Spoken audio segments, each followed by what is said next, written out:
يالله اطلبك يا خير والي جد علينا بأكبر عطية. Bismillahirrahmanirrahim. Assalamualaikum warahmatullahi wabarakatuh. Alhamdulillahi rabbil alamin wa bihi nasta'in ala umuri dunya waddin. Wassalatu wassalamu ala asrafil anbiya wal mursalin sayyidina wa habibina wa qurrata ayunina sayyidina Muhammadin sallallahu alaihi wa alihi wasallam. Hadirin jamaah Masjid Jami Al-Islah yang dimuliakan oleh Allah Subhanahu wa taala. Alhamdulillah wa syukrulillah, segala puji bagi Allah yang telah menganugerahkan kepada kita kenikmatan dunia, kenikmatan sehat wal afiyah. Mudah-mudahan duduknya kita di tempat ini mendapatkan anugerah serta curahan rahmat dari Allah Subhanahu wa taala, serta diampunkan dosa-dosa kita dan diterimanya dan dikabulkannya segala hajat-hajat kita duniawiyah wal ukhrawiyah. Nas'alu bijahi khairil bariyah sayyidina Muhammad sallallahu alaihi wa alihi wasallam. Halaman 28 kita masih menjelaskan tentang keberadaan kedua orang tua Nabi Muhammad berikut kakek-kakek beliau dari pihak ayah, dan begitu juga ya hababah beliau dari pihak ibu, sampai kepada pembahasan kita mal jawabu amma fi sahihi Muslim. Apa jawaban kita tentang hadis yang disebutkan di dalam kitab Sahih Muslim? Jadi ada hadis di dalam kitab Sahih Muslim. Jadi kalau disebutkan asy-syaikhan di dalam ilmu hadis itu, asy-syaikhan yaitu Bukhari dan Imam Muslim rahimahuma.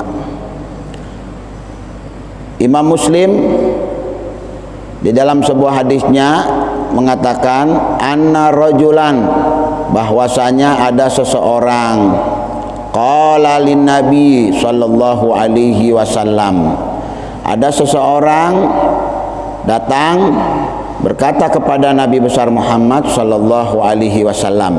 Jadi ketika Nabi sedang duduk bersama sahabat, tiba-tiba iz akbal, datang seseorang menghadap kepada Nabi Muhammad sallallahu alaihi wasallam. Lalu kemudian orang ini bertanya, memberikan pertanyaan kepada Nabi, aina abi? Ya Rasulullah, bapak saya di mana? Ayahku di mana? Jadi dia ingin diberitahu oleh Nabi Muhammad keberadaan ehwal bapaknya yang sudah meninggal dunia. Sudah meninggal bapaknya, intakala ila rahmat. Ya, sudah meninggal. Kemudian dia bertanya untuk meyakinkan dirinya, aina abi? Sama kalau kita kadang-kadang bertanya ke orang, bapak saya di mana? Kumaha keberadaan abah saya? Ya, keluarga saya bagaimana keberadaannya? Kita datang kepada orang-orang soleh, ya, wali-wali Allah Subhanahu wa taala. Mereka kasyaf, ya. Apalagi kalau datang kepada Nabi Muhammad sallallahu alaihi wasallam. Kepadanya ada ikhbar, ya, al-mughayyabat, berita-berita yang gaib, ya, diketahui oleh Nabi Muhammad sallallahu alaihi wasallam. Karena Sayyidina Jibril itu kan sering datang berkunjung kepada Rasulullah sallallahu alaihi wasallam. Kalau ulama-ulama di dunia tamunya ya manusia-manusia yang nampak. Tetapi kalau Nabi Muhammad, ya, yang tidak tampak oleh orang tampak oleh Nabi Muhammad sallallahu alaihi wasallam. Sayyidina Jibril ditampak, dilihat. Satu keistimewaan yang Allah berikan kepada Sayyidina Muhammad, lam yu'ta, tidak diberikan kepada nabi-nabi yang lain. Termasuk ya iftitah as-samawat, dibukanya pintu-pintu langit. Wara'a, Nabi melihat, wa huwa fil ardi, dia di bumi. Walakin yandur ila sab'at tabaqat as-samawiyah, 7 lapisan langit tembus sampai Sidratul Muntaha dilihat oleh Nabi Muhammad sallallahu alaihi wasallam. Bagaimana mata Sayyidina Muhammad sallallahu alaihi wasallam, luar biasa, mata yang begitu tajam, ya. telinga yang bisa mendengarkan ya goretan-goretan kolam fi lauhil mahfud. Yasma'u Sayyidina Muhammad, didengar oleh Rasulullah. Subhanallah. Akhbar samawat, akhbarul jannah, akhbarul nar, ya penghuni surga, penghuni diberitahukan kepada beliau. Subhanallah. Ya Jibril akhbarahu anil asma ahlil jannah. Datang satu ketika Jibril membawa ya catatan-catatan penghuni-penghuni surga. Ya, summa ra'ahu lin nabi, diperlihatkan sama Rasulullah. Ada ya Rasulullah. Man hadza ya Jibril? Nabi enggak bisa baca. Man hadza ya Jibril? Qala asma'u ummatik, nama-nama umatmu alladzina yadkhulunal jannah, yang masuk surga. Hadza Jibril, ini semua kayak komputer, tahu. Jadi jalan, subhanallah. Dari zaman dahulu juga sudah ada ya keberangkatan pesawat yang akan datang, yang akan landing, yang akan orang bilang gagal turun. Semua kan ada tuh ya. Terpampang. Dulu juga ada kehebatan-kehebatan yang seperti itu terjadi pada diri Sayyidina Muhammad sallallahu alaihi wasallam. La yasdad wala yankus, enggak nambah enggak kurang. La ya Rasulullah. Summa atau asma ahlin nar. Kemudian ditaruh lagi di tangan kirinya sehingga dilihat oleh Rasulullah. Tadi di tangan kanan, di tangan kiri. Semua tulisan-tulisan seperti komputer berjalan. Mahadza Jibril gal asma'u min ummatik alladzina yadkhulunan nar. Nama-nama umatmu yang masuk neraka. Summa baka, menangis Rasulullah. Subhanallah. Rahim Nabi Muhammad. Nangis. Umatnya kayak kita begini belum lahir tapi sudah ditangisi oleh Nabi Muhammad SAW.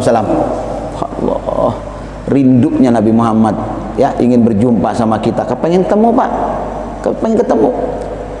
Nabi nggak kenyang lihat-lihat sahabat-sahabatnya, tapi padahal duduk ikut berjihad sama mereka, tetapi yang dirindukan tuh kita ini yang dirindukan. Subhanallah. Sayang kalau kita sampai nggak cinta kepada Nabi Muhammad. Sayang kalau kita tidak gemar membaca selawat. Lah kita belum lahir saja kita sudah dirindukan sama beliau. Dirindukan kita sama Nabi Muhammad. Bahkan nanti di hari kiamat orang-orang para nabi itu duduk di kursi-kursi ya, di kursi-kursi kerajaan mereka tuh masing-masing. Nabi Muhammad hanya duduk bersila di depan. Ya, fi malakutis samawat, fi hadratillah subhanahu wa ta'ala. Tidak berani mengangkat kepalanya. Untuk apa dia tunduk sujud? Untuk umatnya. Subhanallah. Fikruh ummah.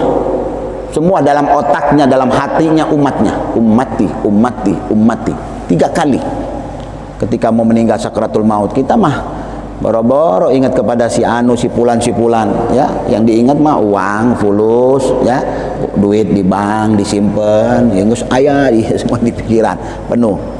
Sementara Nabi Muhammad yang dia pikirkan umat, itu pikirkan yang lain-lain, yang umat. Itu menunjukkan betapa cintanya Rasulullah kepada kita. Tinggal bagaimana kita umat untuk membuktikan rasa cinta kita kepada Rasulullah. Ini loh cinta kita. Ihya'us sunnah, hidupkan sunnahnya. Banyak membaca selawat, perkenalkan sunnah-sunnah Nabi Muhammad kepada orang. Supaya apa? Supaya orang cinta kepada Nabi Muhammad sallallahu alaihi wasallam. Faqala inna abi wa abaka finnar. Ketika ditanya aina abi, di mana ayahku wahai Rasulullah? Inna abi, sesungguhnya bapakku, orang tuaku, ya. Wa abaka, pakai alif di sini. Wa abaka, ya. Finnar, ayahku dan ayahmu berada di neraka. Jadi jangan menyimpulkan dulu nih ya, belum selesai pembahasan kita. Ini menurut versi ya yang disebutkan dalam hadis yang diriwayatkan oleh Fulan bin Fulan. Nanti kita akan sebutkan ini. Ini kita mencari kebenarannya ya. Nah, orang-orang yang i'tiqad, meyakini ya, mereka ada golongan-golongan sekte-sekte ya, tidak perlu saya sebutkan namanya, antum juga pasti tahulah ya siapa mereka itu ya. Orang-orang yang mujassimah ya, yang orang bilang musyabbiha, yang gampang mentasbih, yang gampang menyamakan Allah dengan makhluknya ya, terus kemudian gampang mengkafirkan orang. Nah, mereka mempunyai pemahaman ya bahwasanya betul memang ayah Nabi Muhammad itu nggak selamat dari sini, mereka dalilnya. Ngambilnya dari sini. Makanya nanti disebutkan di sini oleh Al-Imam Zain bin Ibrahim bin Samit,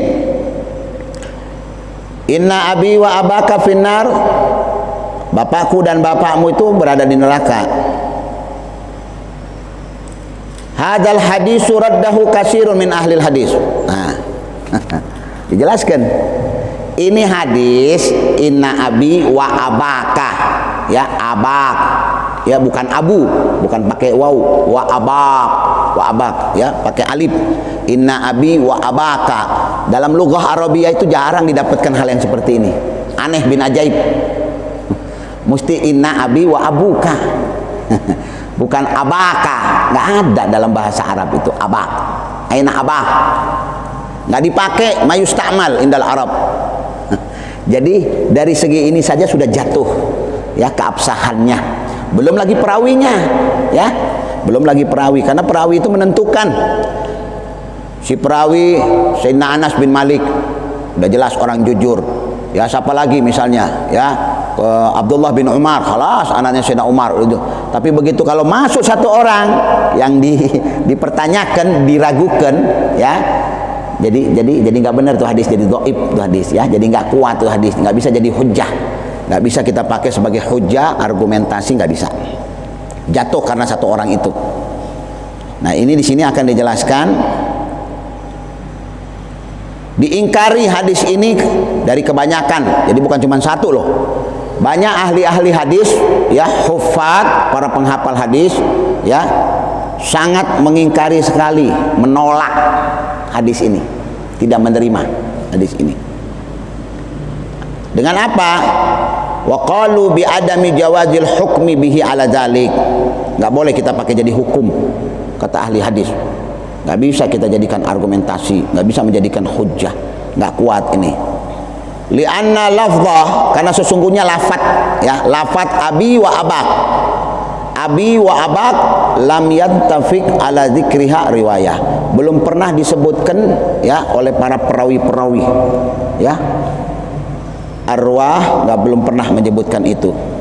Wa inna ma dzakaraha, ya, adapun yang pernah mereka sebutkan riwayat yang dari Hammad, ya, Hammad ibnu Salamah ibnu Thabitin an Anas radhiyallahu anhu. Karena hadis yang tadi itu, ya, itu di situ ada, ya, Al-Hammad, ya, ada Hammad di situ. Itu yang membuat ragu hadis ini. Wa huwa tariquhul ladzi rawahu Muslim.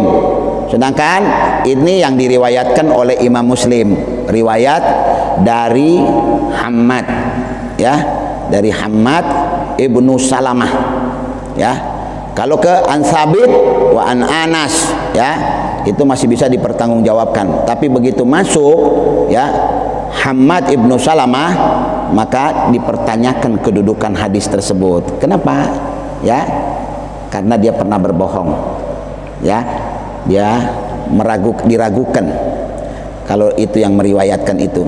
Jadi jatuh sagat. An Anas radhiyallahu anhu wa huwa at-tariq alladzi rawahu Muslim, yaitu hadis tersebut inna abi wa abaka itu yang diriwayatkan oleh Hammad ibnu Salamah dan dari Anas radhiyallahu anhu. Tariqahnya dari Imam Muslim rahimahullah. Wa qad khalafahu Ma'marun an Sabitin falam yadhkur, ya. Sedangkan dalam riwayatnya Sayyidina Ma'mar ibn Sabit nggak disebutkan itu abi wa abaka finnar, bapakku dan bapakmu di neraka, itu nggak ada itu, ya, nggak disebut. Jadi hadis ini diriwayatkan oleh dua orang perawi. Yang satu meriwayatkan, ya, ada Hammadnya, kalimatnya abi wa abak. Satu lagi dari Sayyidina Ma'mar, ya, meriwayatkan an Sabit juga an Anas, tetapi lafadznya berbeda, bukan abi wa abak. Berarti riwayat yang dibawa oleh Sayyidina Hammad itu jatuh, ya, tidak kuat. Makanya dipertanyakan oleh orang. Kenapa? Karena bunyi hadisnya hampir mirip, cuman ada lafadz kalimat yang diganti. Termasuk kalimat yang diganti itu dimasukkan menjadi abi wa abak, padahal tidak ada kalimat abi wa abak. Makanya khalafahu Ma'mar an Sabit falam yadhkur abi wa abaka finnar. Walakin akan tetapi ya qala idza mararta bi gabri kafirin, kalau engkau lewat di satu pekuburan orang-orang kafir, fabashshirhu binnar, maka berikanlah mereka berita gembira tentang neraka, ya, tentang azab Allah Subhanahu wa taala. Nah, ini hadis yang benar. Wala dalalata fi hadhihi ala walidih sallallahu alaihi wasallam albattah. Sedangkan ini tidak ada ya satu dalil pun yang kuat ya yang menyinggung atau mengatakan itu tentang perihal orang tua Nabi Muhammad sallallahu alaihi wasallam. Albattah sama sekali. Albattah sama sekali. Jadi tidak ada tentang itu. Yang ada Nabi pernah berbicara ketika ditanya, "Aina abi, di mana bapakku ya Rasulullah?" Ya, "Abuk finar." Bapak ente di neraka. "Wa aina abuk?" Balik lagi nih si orang Badui tadi itu. Nanti akan dijelaskan di sini. Orang Badui balik lagi nanya lagi, "Kalau abah ente di mana?" Tidak dijawab oleh Nabi, tapi Nabi nanya, "Wa idza mararta bi gabri kafirin," kalau engkau lewat di kuburan orang-orang kafir, fabashshirhu binnar. Ya, beritakan, sampaikan kepada mereka tentang kedudukan mereka di neraka. Kumaha ente diadab, baru ngerasakeun ya. Gitu kita ya. Dulu kan terpercaya waktu di dunia ya, ente orang-orang kafir terpercaya sama azab Allah, terpercaya tentang hari kiamat, terpercaya tentang tanya soal. Ente anggap kalau mati enggak sudah selesai urusan. Terpercaya, nggak percaya dengan hari kemudian, nggak percaya dengan hari kebangkitan. Itu mereka para pengingkar-pengingkar, nggak sodik. Nah, makanya kata Nabi Muhammad, kalau kamu lewat di pekuburan orang-orang kafir, beritakan kepada mereka tentang neraka. Sampaikan kepada mereka, kumaha? Nggak ngerasakan ente, nggak dibejek di dalam kumaha? Hah? Rasain ente begitu. Ya, baru tahu ya. Setelah ada di dalam baru tahu disiksa. Nah, waktu di dunia mah ente ngebangkang, ngelawan, ya, menentang, ente berbuat zalim, ya. Kemudian Islam ente bikin macam-macam sama Islam. Nah, ente baru dapat balasan di dalam. Gitu, karena mereka nggak tahu, nggak paham. Mereka ingkar. Makanya disebutkan wa akhraja al-Bazzar wa Tabrani wal Baihaqi, ya. Pernah diriwayatkan dari Sayyidina Bazzar, Sayyidina Tabrani wal Baihaqi, anna A'rabiyan, sesungguhnya ada orang-orang Arab Badui, ya, Arab Badui tinggal di pegunungan. Ini orang-orang Arab Badui ini imannya gawi, bapak-bapak. Gawi, orang-orang Badui itu imannya gawi. Ya, jadi iman mereka itu kuat sekali, iman mereka, ya. Saking kuatnya iman mereka itu, ya, pernah ada satu orang Arab Badui itu datang kepada Nabi Muhammad sallallahu alaihi wasallam. Terus kemudian datang, ya, ngomong sama Rasulullah, minta hak-haknya dia. Kemudian kata Nabi Muhammad setelah dia mau pergi, mau pamit, Nabi bilang, ya, masuk ente ke agama mana? Aslim taslam. Masuk lu agama, insyaallah akan selamat, kata Nabi Muhammad. Nabi suka nawarkan begitu Nabi untuk ulama. Ente maksa Nabi Muhammad mah. Ya. Atadkhul dini, mau ente masuk ke dalam agama saya? Dia bilang, "Entar dulu," dia bilang. "Lam adkhulu, ya, ila dinik, saya enggak bakal masuk dalam agama ente. Ya, tidak akan mengucapkan syahadat di depan ente sebelum ana punya dhabbu." Apa tuh adhab? Adhab itu biawak. Dia bawa biawak, Pak. Di depan Nabi itu bawa biawak. Dia ngomong waktu disodorkan Islam sama Nabi Muhammad, ente mau masuk Islam? Selamat insyaallah. Dia bilang, "Tar dulu. Yang ngucap itu bukan ana," dia bilang. "Suruh dulu nih, ana punya biawak nih. Kalau dia beriman sama ente, ana ngikut beriman." Itu Badui, orang-orang dulu. Jadi kepengen bukti dari Nabi, ya kan? Kalau ente Nabi kan pasti ada mukjizat. Itu hebat keimanan mereka tuh. Dia bilang, "Ya Muhammad, ana akan memeluk memasuk agama ente kecuali kalau biawak ana ini beriman dulu." Subhanallah. Fakallama Nabi Muhammad SAW di depan sahabat-sahabat. Sayyidina Abu Bakar mendengarkan betapa fasihnya seekor ya biawak ad-dhab berbicara bil lughah Arabiyah amaman Nabi, di depan Nabi Muhammad sallallahu alaihi wasallam. Nangis Sayyidina Abu Bakar. Galman anak, siapa saya? Dia bilang begitu. Apa jawaban biawak itu? Beruntunglah orang-orang yang mengikuti engkau. Allah, biawak. Beruntung orang-orang man saddaqak, meyakini engkau, mengikuti engkau, dia bilang begitu, ya. Dan celakalah orang-orang yang berpaling dari engkau. Engkau adalah seorang utusan dari Allah Subhanahu wa taala. Utus seorang rasul yang diutus, dia bilang begitu. Kemudian Isyhad, kata Nabi Muhammad, ucapkan syahadat. Asyhadu an la ilaha illallah wa annaka Muhammadun Rasulullah. Biawak bersyahadat di depan Rasulullah sallallahu alaihi wasallam. Memangnya cuma Nabi Sulaiman saja yang bisa berdialog sama binatang? Nabi Muhammad di atas itu semua. Memangnya Nabi Isa saja yang bisa ihyal maut, bisa menghidupkan orang mati? Nabi Muhammad, kalau Nabi Isa ngomong sama binatang yang masih hidup. Nabi Muhammad lahmun masmumah, daging yang sudah diracuni sama perempuan Yahudi, ya, dilumuri racun supaya dimakan sama Nabi Muhammad, dimakan sama sahabat-sahabatnya, dimakan sama Sayyidina Abu Bakar, dimakan sama sahabat-sahabat yang lain, ya, mau dimakan sama Rasulullah. Begitu mau dipegang sama Nabi Muhammad, fatakallama dzalikal laham, daging yang sudah dicincang-cincang, dipotong, berbicara kepada Nabi Muhammad sallallahu alaihi wasallam. Qala ya Rasulullah la ta'kulni, jangan makan saya, fa inni masmuma, saya sudah diracuni. Ayo. Kalau Nabi Sulaiman, ya, bicara, orang bilang kepada binatang-binatang yang masih hidup, ya. Tetapi Nabi Muhammad daging kambing yang sudah dipotong, disembelih, ya, kulitnya dianukan, dicincang-cincang, dimasak, disodorkan kepada beliau, ditaruh racun, disodorkan. Ngomong itulah daging itu ngomong. Subhanallah. Apa nggak lebih hebat Nabi Muhammad itu? Jauh. Nggak bisa kita bandingkan dengan nabi-nabi yang lain. Oh, Nabi Isa begini, Nabi Isa. Nabi Muhammad di atas itu semua. Oh, Nabi Yusuf ganteng-ganteng. Nabi Muhammad lebih dari itu. Makanya Nabi Yusuf itu kan Allah memberikan rasa kegantengan itu untuk di dunia itu ada 100 diturunkan. 100. Ya, untuk keelokan, ketampanan 100, Pak. Yang 25 untuk Nabi Yusuf. Ya, khamsa wa ishruna li Yusufa.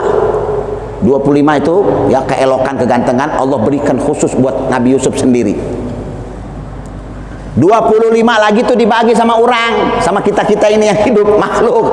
Makanya jangan maksudnya jangan merasa orang bilang iri atau geus udah 25 dibagi-bagi atau kumaha tuh. Ada sipulan mungkin bagiannya agak banyak, ya. Ada orang ngomong pas-pasan lah, Nges 25 dibagi-bagi tuh, berebutan tuh, ya. 25 dibagi-bagi sependuduk dunia, ya. 25-nya lagi buat Nabi Yusuf. Sisanya yang khamsin 50 diberi kepada Nabi Muhammad. 50 kepada Nabi Muhammad. Kalau ada orang bertanya, kenapa, ya, itu perempuan-perempuan, ya, luar biasa sama Nabi Allah Yusuf, Zulaikha luar biasa melihat ketampanan Yusuf yang elok. Kok perempuan-perempuan di zaman Nabi Muhammad tidak ada yang tergila-gila kepada Nabi Muhammad sebagaimana perempuan-perempuan tergila-gila di zaman Yusuf? Imra'ata Imran, ya, istrinya, ya, seorang raja Imran, tergoda-goda, wa ghallaqatil abwaba, pintu-pintu ditutup, wa qala haytalak. Nah, mau kemana ente? Semua pintu bab-bab, ya, abwab. Kalau babun itu satu pintu, abwab. Wa ghallaqatil abwab, bahasa Al-Qur'an tuh enak sekali. Maka si Zulaikha ini mengunci tiap pintu-pintu. Berarti ada beberapa pintu di situ. Ada yang mengatakan 8 pintu dikunci semua, pegang kuncinya dimasukkan. Makanya dia bilang, "Hai talak, mau kemana ente sekarang? Ayo." Udah nafsu Zulaikha ngelihat ketampanan, nggak kuat dia. Dikejar, tarik gamisnya dari belakang, robek. Begitu kelihatan ayah suaminya datang, wah, naon dia? Mau apa? Oh, ini dia bilang Yusuf mau memperkosa saya. Yusuf ini tergila-gila sama saya. Mulai suaminya bingung. Akhir terjadi dialog, dipanggillah ya orang-orang pemuka-pemuka kerajaan, ya orang-orang yang dipercaya oleh si raja. Nah, bagaimana nih kumaha ini? Tunggu, dia bilang, ingkana komisuhu. Dalam Al-Quran diceritakan.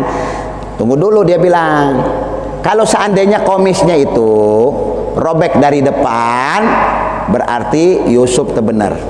Yusuf yang mau melakukan perbuatan nista kepada istri ente, ya. Orang bilang, kalau belakang kan kubul, ya. Orang bilang, apa depan kubul, ini dubur belakang.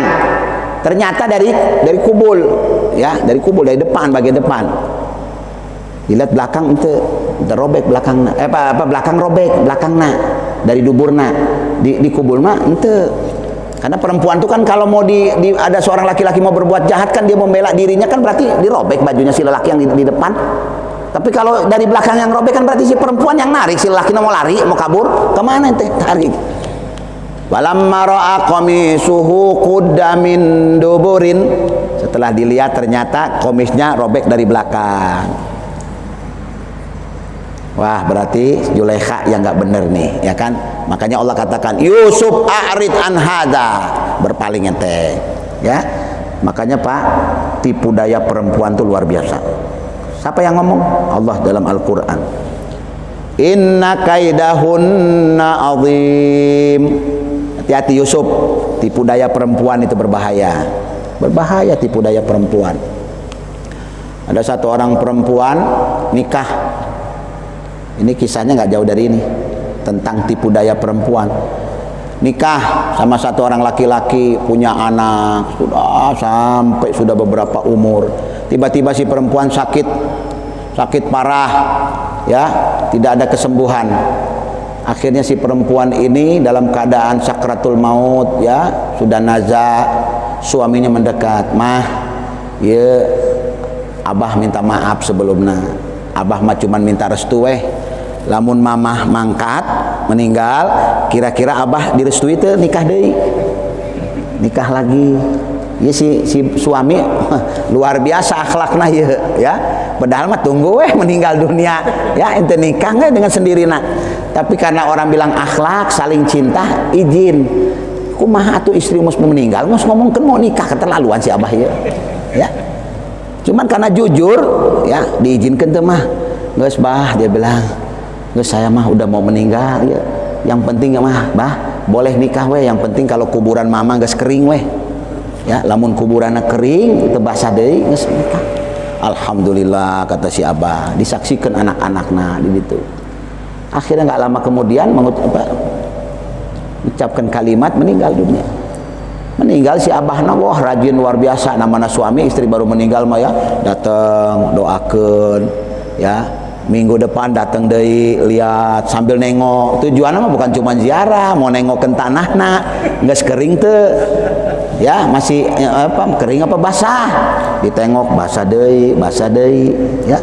Minggu depan lagi ente hujan, tak ya apa-apa, ente hujan, kering keadaan. Akhirnya nanya sama sohib-sohibna, ana mau tanya ya, biasanya orang lamun meninggal maut ya, itu kuburannya kering sabaraha bulan.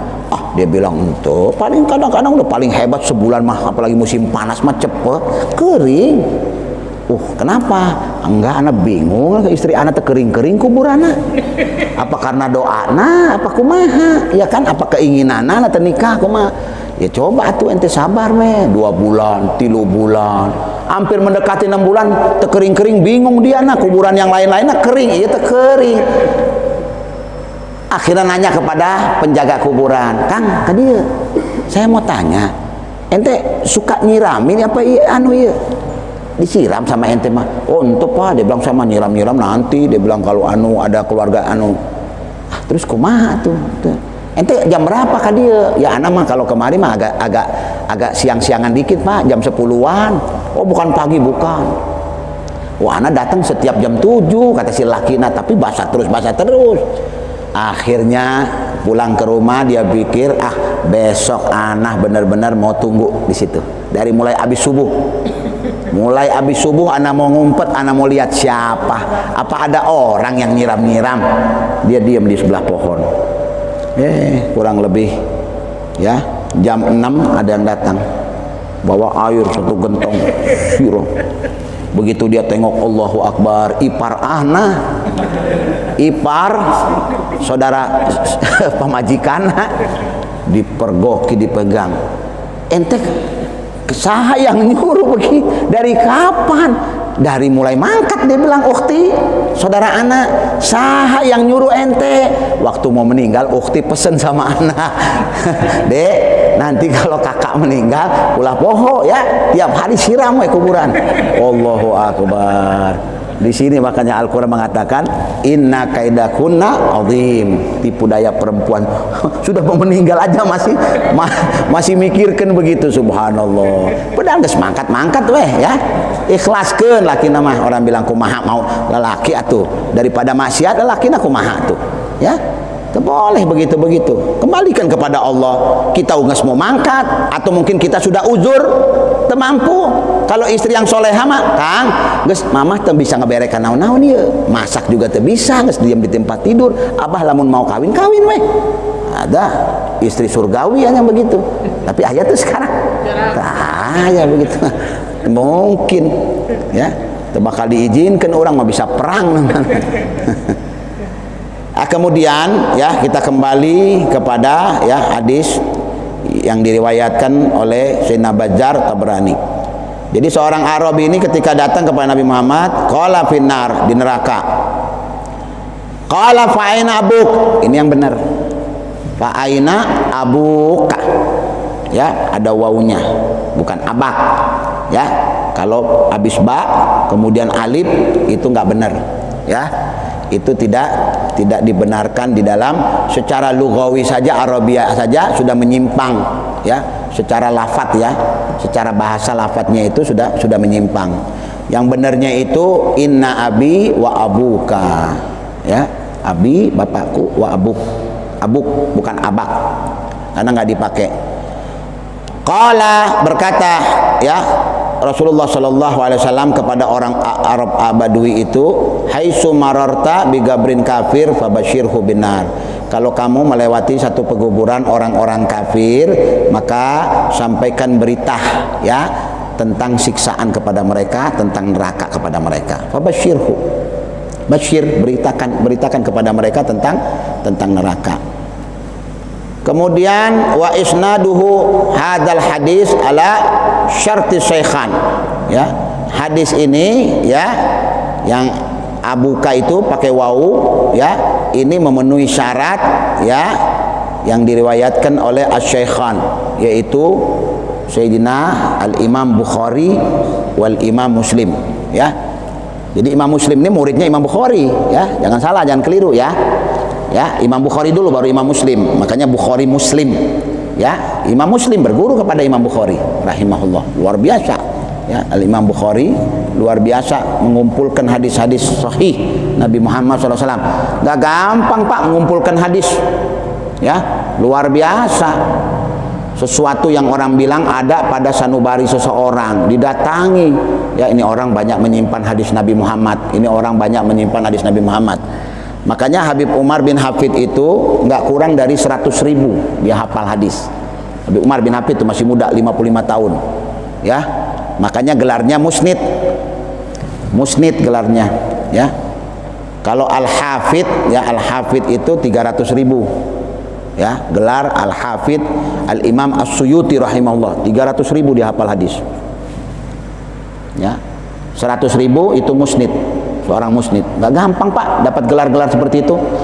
Jadi Habib Umar itu hafal 100.000 itu hafal secara lafadz ya, orang bilang makna, kemudian perawinya, riwayat. Jadi anfulan sampai kepada Nabi Muhammad. Hebat itu 100.000. Jarang di zaman sekarang kita dapati orang-orang seperti itu. Makanya antum lihat itu Habib Umar kadang-kadang kalau mengeluarkan dalil tentang masalah hukum ini segala macam yang kebanyakan ditentang sama orang-orang lain, Habib Umar punya dalilnya, punya hadisnya. Ya, subhanallah. Jadi hati-hati. Makanya kalau kita perhatikan ya, ini omongan yang gampang saja ya, yang gampang. Al-Imam ya, Sayyidina Ahmad bin Hanbal, Imam Ahmad bin Hanbal berguru kepada Imam Syafi'i. Imam Ahmad bin Hanbal itu menghafal 1 juta hadis. 1 juta hadis Nabi Muhammad dihafal oleh Imam Ahmad bin Hanbal. Yang jadi pertanyaan, di dalam Bukhari itu ada berapa hadis? Paling 7.000, Pak. Paling 7.000. Di kitab yang ditulis oleh Imam Muslim berapa? 4.000 sampai 5.000. 7.000 Imam Bukhari, Imam Muslim 4.500 sampai 5.000 lah katakan. Mana yang lain? Mana yang lain? Mana 1 juta hadis yang dihafal oleh Imam Ahmad bin Hanbal? Mana itu? 900.000 lebih mana? Kemana? Ayo. Kenapa kalian menentang? Kalau ada orang-orang yang melakukan ritual seperti ini, kenapa ditentang? Apakah ada hadisnya penentang itu tentang pada kalian? Tidak ada. Di mana hadisnya? Di mana ada hadis yang tidak membolehkan orang baca maulid? Di mana ada hadis yang mengatakan kalau ada orang meninggal nggak boleh baca tahlil? Mana hadisnya? Mana ada hadis yang melarang apabila meninggal satu orang di antara kalian maka jangan ditahlilkan, maka jangan panggil orang, jangan undang orang? Mana? Bawa kemari kalau ada. Nggak ada. Ngomong aja bid'ah, ngomong bid'ahkan orang. Mana? Beri kemari. Ada larangan, tidak boleh baca maulid, tidak boleh menyanjung Nabi Muhammad. Berikan kemari dalilnya. Saya sujud, saya cium.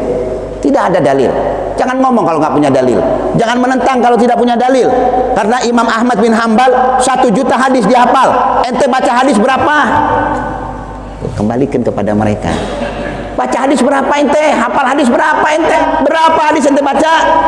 Sudah hatam Bukhari ente?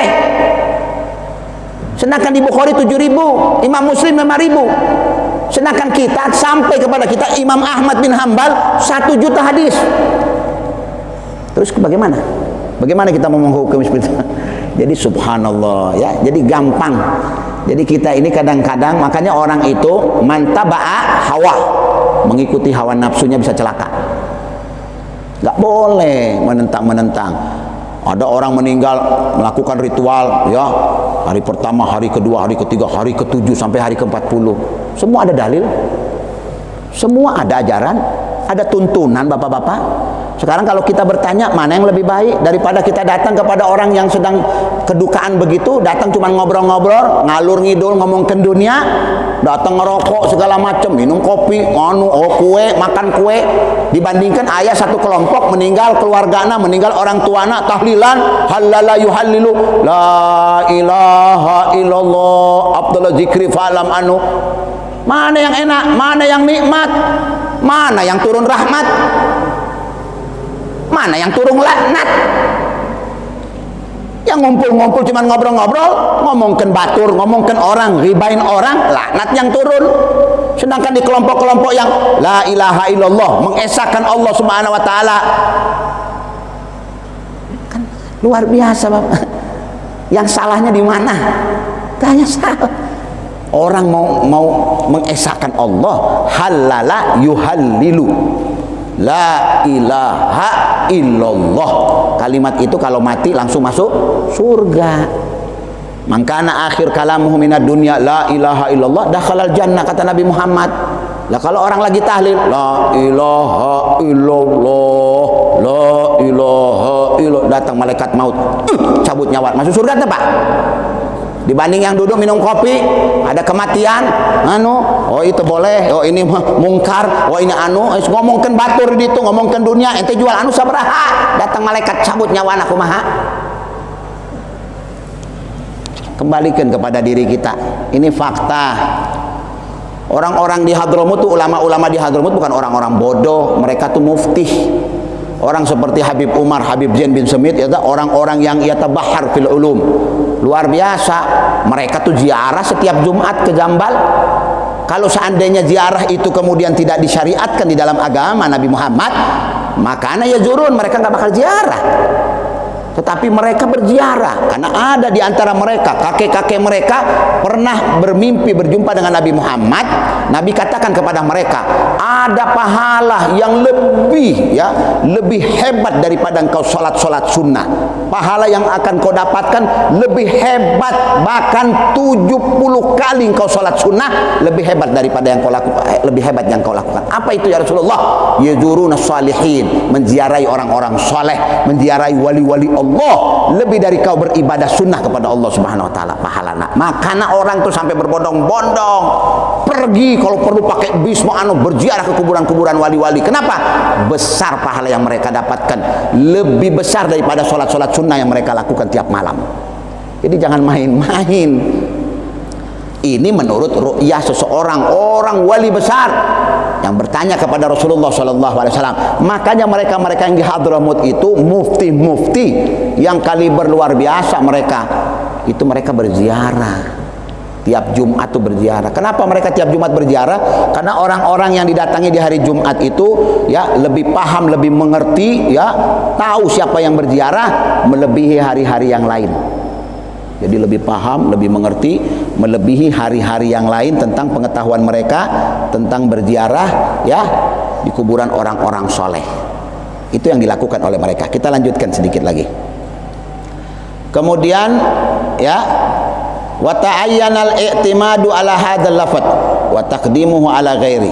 Nah, kita tahu sekali jelas oleh kita, ta'ayyan, nampak oleh kita jelas kedudukan al-lafaz wa taqdimuhu dan mendahulukan hadis yang terhadap hadis yang lainnya lagi sebagaimana yang disebutkan zakarahu al-Imam As-Suyuti rahimahullah. Naqala jami'i dzalika al-allamah Umar ibnu Ahmad ibn Abi Bakar ibn Smith fi kitabi Hidayatul Ikhwan Syarah Aqidatul Iman. Kemudian naqala diambil oleh seorang ulama besar dari Hadramut yang bernama Umar bin Ahmad bin Abi Bakar. Umar Ibn Ahmad Ibn Abi Bakar Ibn Smith. Dalam kitabnya dia sebutkan Hidayatul Ikhwan, nama kitabnya Hidayatul Ikhwan Syarah Aqidatul Iman, syarahnya Aqidatul Iman. Wa kadzalika ma fi Sahih Muslim, begitu juga disebutkan di dalam kitab Sahih Muslim. Anna Nabiyya sallallahu alaihi wasallam, bahwasanya satu ketika pernah Nabi Muhammad zara gabra ummi. Satu ketika Nabi Muhammad berziarah kepada kuburan orang tuanya, ibunya. Jadi Nabi satu ketika berziarah ke kuburan uminya. Waqala, berkata Nabi Muhammad, ista'zantu rabbi, aku pernah meminta izin kepada Tuhanku an azura gabraha, untuk diizinkan menziarahi ibuku. Jadi Nabi pernah minta izin, ya Allah, ba'azuru ummi, saya mau ziarah ibu saya, fa'ajinalih, kemudian Allah izinkan. Enggak, sok, silakan. Fasta'zantuhu an astaghfiralaha, kemudian juga setelah diizinkan Nabi bilang lagi kepada Allah, ya Allah, aku mau mintakan ampun untuk ibuku, aku mau memintakan ampun untuk ibuku.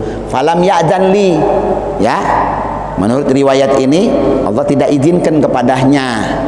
Ini hadis mahmulun dzalika ala kaunihi qabla ihyaiha wa imanuha. Jadi kalau hadis ini pernah sampai kepada kita bahwasanya pernah Nabi Muhammad minta izin kepada Allah untuk mendatangi kuburan ibunya, diizinkan oleh Allah. Lalu Nabi minta, ya Allah, saya mau memintakan ampun, istighfar, istighfartu laka anha, mau minta ampun kepada engkau tentangnya.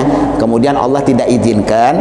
Hadis ini terbawa mahmul, dibawa atas kedudukan sebelum Nabi meminta kepada Allah untuk menghidupkan mereka berdua.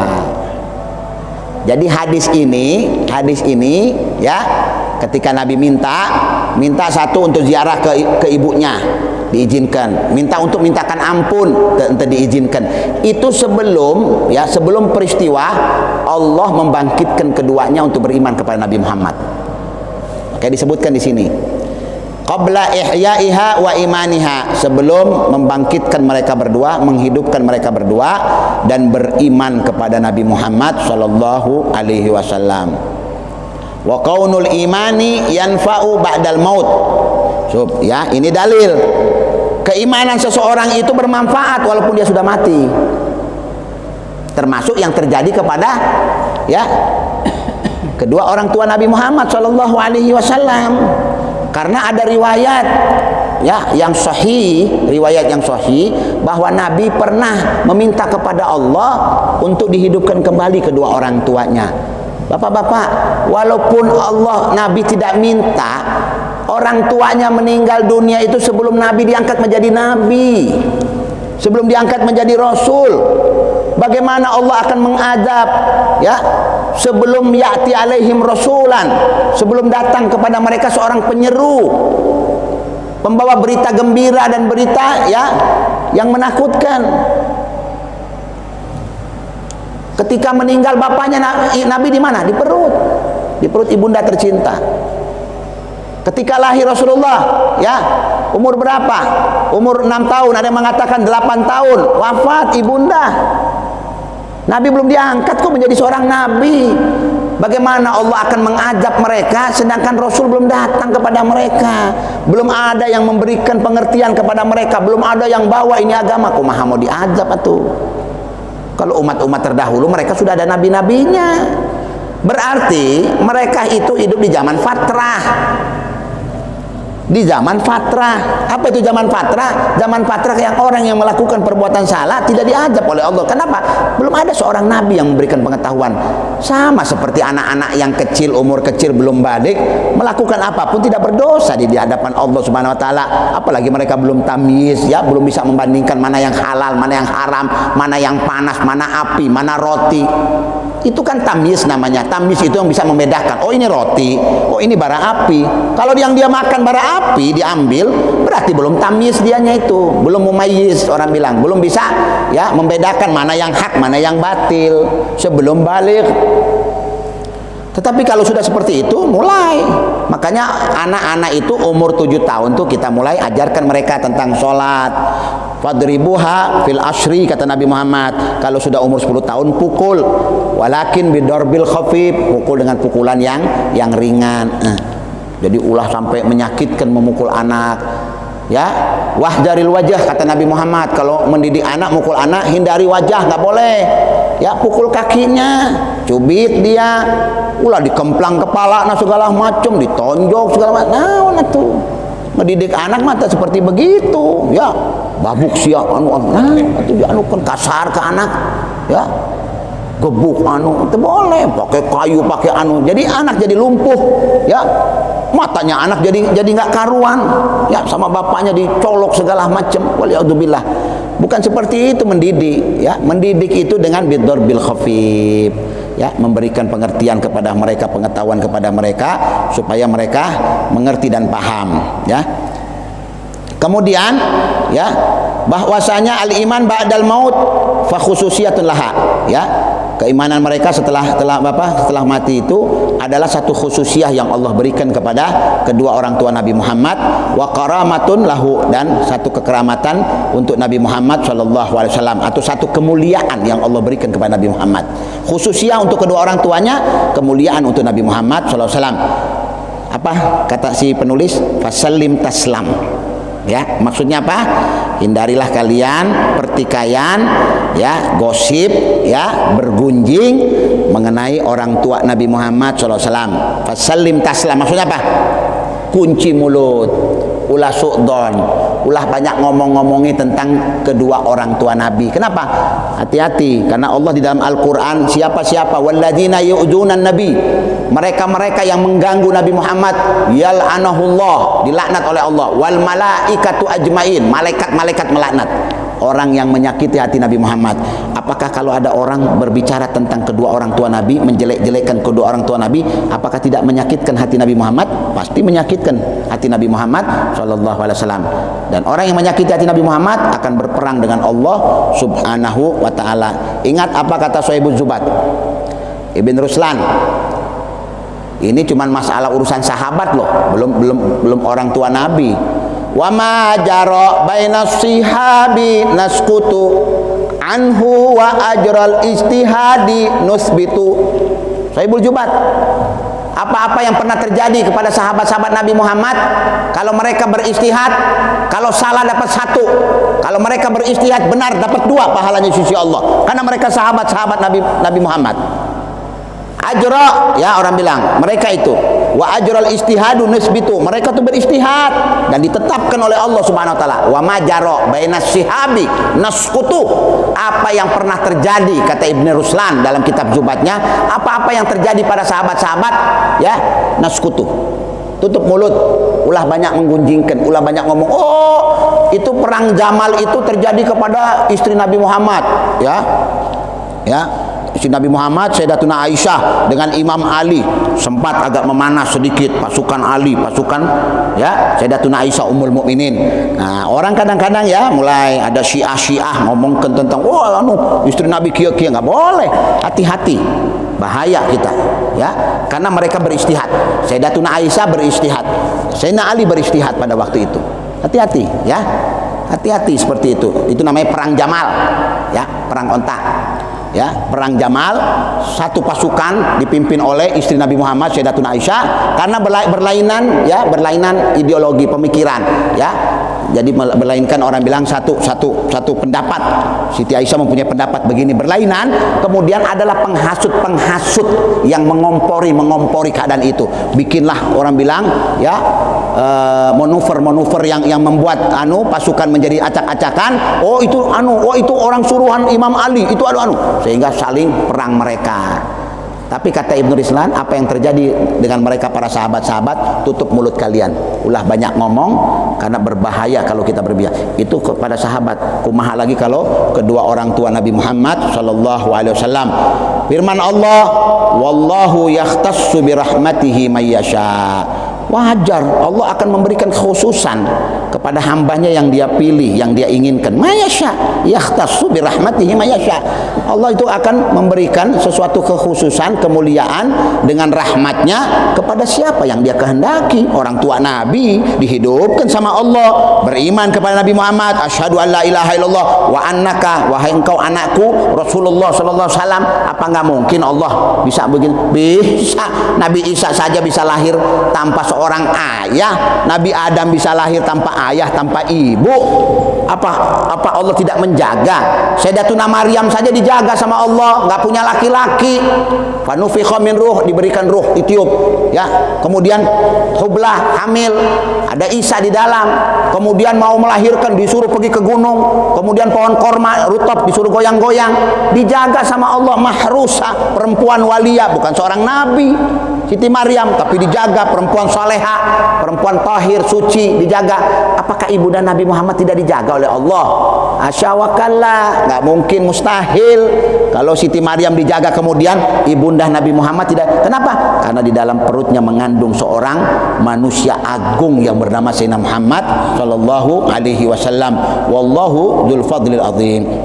Karena Allah itu, ya, keutamaan dan keluhurannya itu luas sekali dan besar sekali. Maha kaya Allah Subhanahu wa taala, maha besar Allah Subhanahu wa taala. Mudah-mudahan Allah Subhanahu wa taala memberikan anugerah kepada kita, panjang umur dalam keadaan sehat wal afiat, diberikan kesehatan lahir jasmani kita, rohani kita. Semoga Allah Subhanahu wa taala memberikan keberkahan dalam majelis ini, mengangkat segala penyakit yang ada dalam sanubari kita, memberikan cahaya dalam sanubari kita sehingga kita bisa mengenal Sayyidina Muhammad sallallahu alaihi wasallam.